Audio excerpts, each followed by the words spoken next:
కాంగ్రెస్ ప్రభుత్వం ఏర్పడిన తర్వాత గౌరవనీయులు ముఖ్యమంత్రి రేవంత్ రెడ్డి గారు బాధ్యతలు స్వీకరించిన తర్వాత మన గౌరవ మంత్రివర్యులు పొన్నం ప్రభాకర్ గారు రవాణా శాఖ మంత్రిగా పట్టాలు చేపట్టిన తర్వాత నిజంగా కూడా అడగగానే స్పందించి నారాయణఖేడ్ నియోజకవర్గానికి నారాయణఖేడ్ బస్ డిపోకి 30 బస్సులను శాంక్షన్ చేసాడు. 30 బస్సులు ఇవ్వడం జరిగింది. దాంట్లో భాగంగా ఈరోజు ఎన్నో చోట్లకి ఎన్నో రూట్లకు బస్సు లేకుండా అయిపోయింది.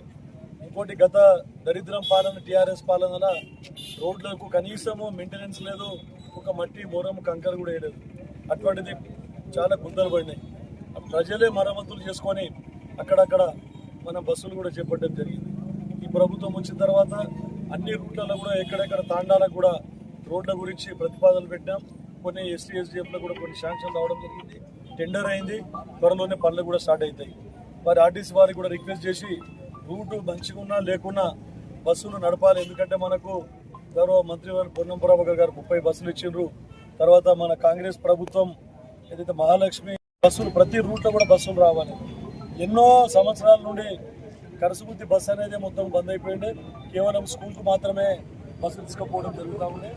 అటువంటిది ఈరోజు కరసుగుత్తి నుండి పటంచెరు వరకు మళ్ళీ బస్సు సర్వీస్ కూడా ఈరోజు ప్రారంభోత్సవం చేసుకుంటా ఉన్నాం.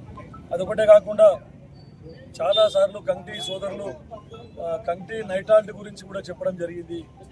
కంటి నైటాల్ట్ బస్సు కావాలని చెప్పేసి దాంట్లో ఈరోజు కంటి నైటాల్ట్ బస్సు కూడా ప్రారంభోత్సవం చేసుకుంటా ఉన్నాం. మన జీరాబాద్ నైటాల్ట్ కూడా చాలామంది అడిగినారు.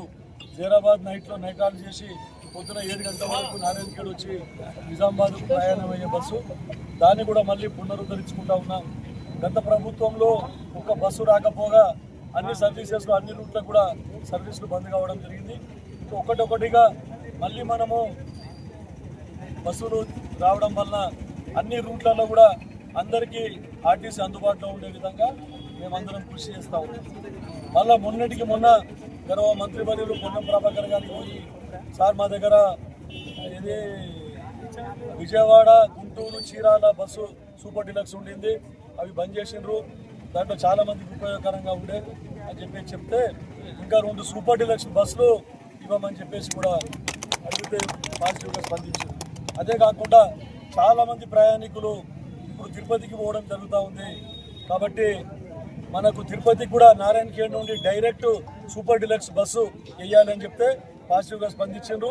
దానికి కూడా మనకు సూపర్ డీలక్స్ బస్సులు 2 ఇవ్వడానికి సానుకూలంగా స్పందించారని చెప్తారు. చాలామంది భక్తులు మీరందరికీ తెలుసు, బై ఎలక్షన్ల ఓట్లు దండుకోవాలనే ఉద్దేశంతో అప్పటికప్పుడు పండరిపురం బస్ సర్వీస్ స్టార్ట్ చేసిండు అప్పటి మంత్రి హరీష్ రావు గారు. కానీ చాలామంది పండరిపూర్ భక్తులు ఇక్కడ ఉంటారు, వాళ్ళకు కూడా ఒక బస్సు వేసే విధంగా ఒక సూపర్ లగ్జరీ వేసే విధంగా కృషి చేయాలని చెప్పేసి చెప్పినాం. కాకపోతే కర్ణాటకలో ట్యాక్స్ ఎక్కువగా ఉంది అని చెప్పేసి చెప్పడం జరిగింది. దాన్ని కూడా అతి త్వరలో ప్రభుత్వంతోనే ఒకవేళ సంప్రదించి మంత్రివర్యులు పొన్నం ప్రభాకర్ గారితో సంప్రదించి కర్ణాటక కూడా బస్సు వేయించే విధంగా పండరిపూర్కి వేయించే విధంగా కృషి చేస్తామని చెప్తూ ముగిస్తాం. Total buses sir